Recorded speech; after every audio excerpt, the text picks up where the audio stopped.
Hi everyone. This is the first time I've actually used my voice in a YouTube video. It's a pretty interesting experience, honestly, so please be nice. Give me constructive criticism in the comments.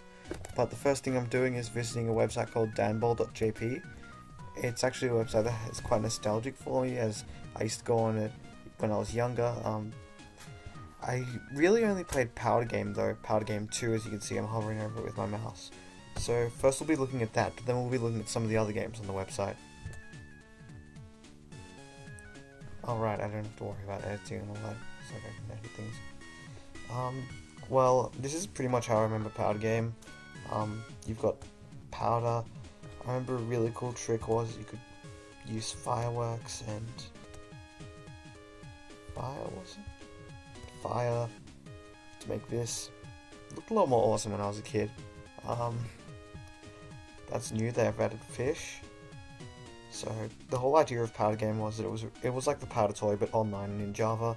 The person who developed this, Danball, he's actually made a lot of things, but his games aren't so much games. They're also more experimental tech demos of a sort.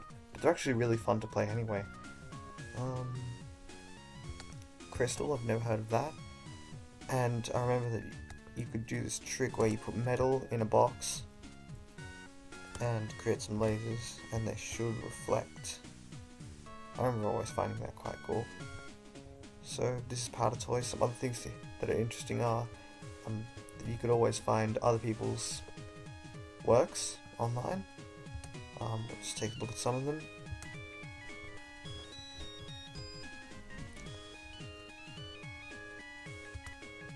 This one's called Exploding Star by Ramda. It's quite interesting. Oh right, that's another thing I've forgotten. You could always I can't see how you do it right here, but there's an option to actually change, here it is, your background, so you can change it to a bunch of different things. My favourite was always the TG, just because of how trippy it looks. I believe it's thermal, because the hottest parts are white. Yeah, that's pretty much the Powder Game. We'll be looking at some other games now though.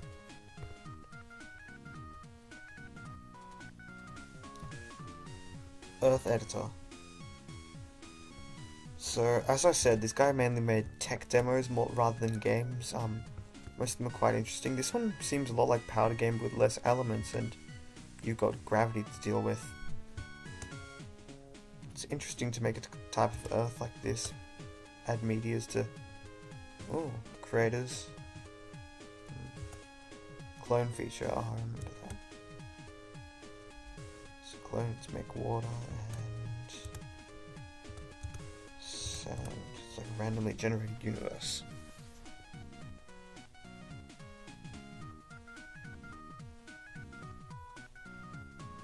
And that's all. You can see here that the elements are actually kind of acting like they would in real life. Well, not actually incredibly realistically, but obviously, but somewhat. The water's kind of flowing around and the sand's going up. Salt and water also makes salt water, which is quite nice. But doesn't seem like there's honestly that much to Earth Editor. Probably going back to free games.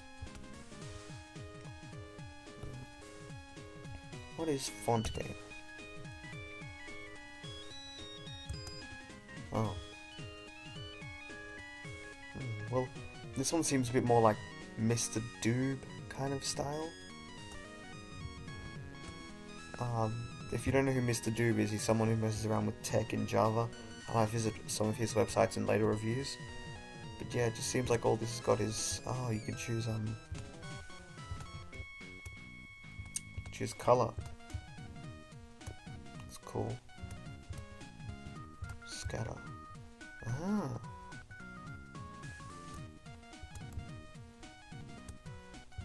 I wonder if it's possible to make words.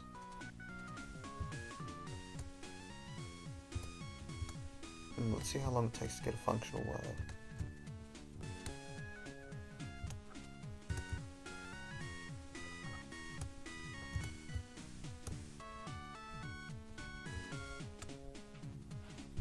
Seems like it would honestly take forever. Oh yeah, I'm back, sorry. One thing to mention is if this is poorly edited, which it probably will be, it's because I don't really like the sound of my own voice as most people. So it may not be the best edited, but I'll certainly try.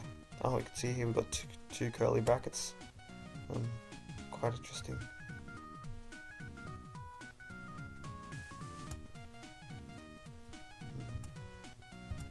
Actually having a lot of fun with this.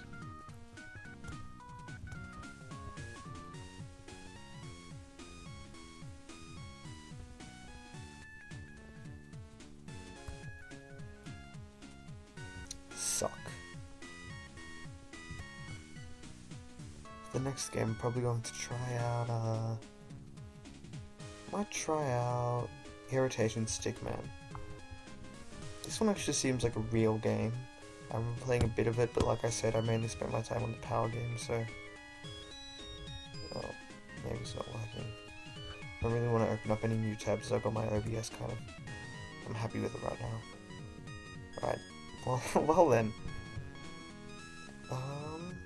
Stick Ranger, I know that's a really big game, so I'll probably be saving that for another day. But Rhythm Editor, what's this? Oh, that's cool. Sound waves.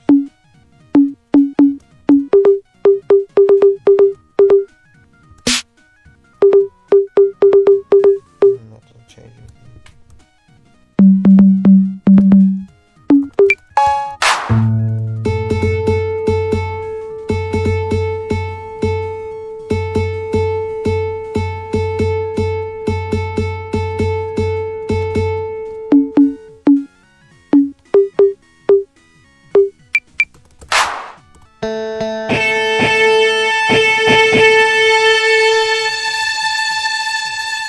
I just realised I wasn't talking for a very long time.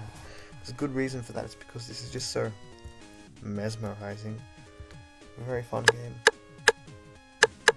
But as you can see, it is really a tech demo, even though it doesn't seem like one. It's using the sound waves on the screen. Still though, everything he does is incredibly impressive, especially with all the Java. The next game I'll be looking at is probably the last one for today, Aquabox. So this one seems fairly new, actually looks quite interesting. Got a plant growing here. So the light turns it on and off, I'm guessing that controls whether it grows or not. Yep. And pinching, it's just you pinch the plant. I wonder if you can uproot it. Doesn't seem like it.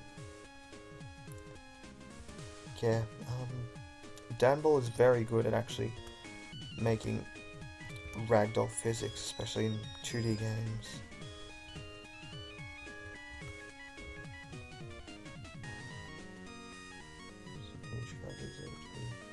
So, yeah, oh, when I create a new plant.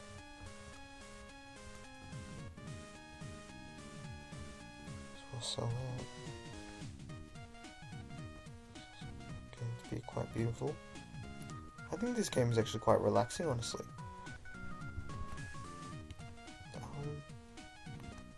Overall, I'd say that Danball has changed a lot since I first visited it. Very different website, but at the same time, it's still essentially the same, which I think is great.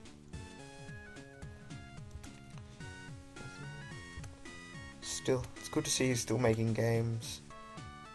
This website is actually from Japan, but it was translated into English. Probably wouldn't surprise that many people, but yeah, that's probably what I have to say about Danball for today. I might revisit it another day or something, but thanks for at least watching my first YouTube video. Well, with my voice. I made a lot of more other YouTube videos. See ya.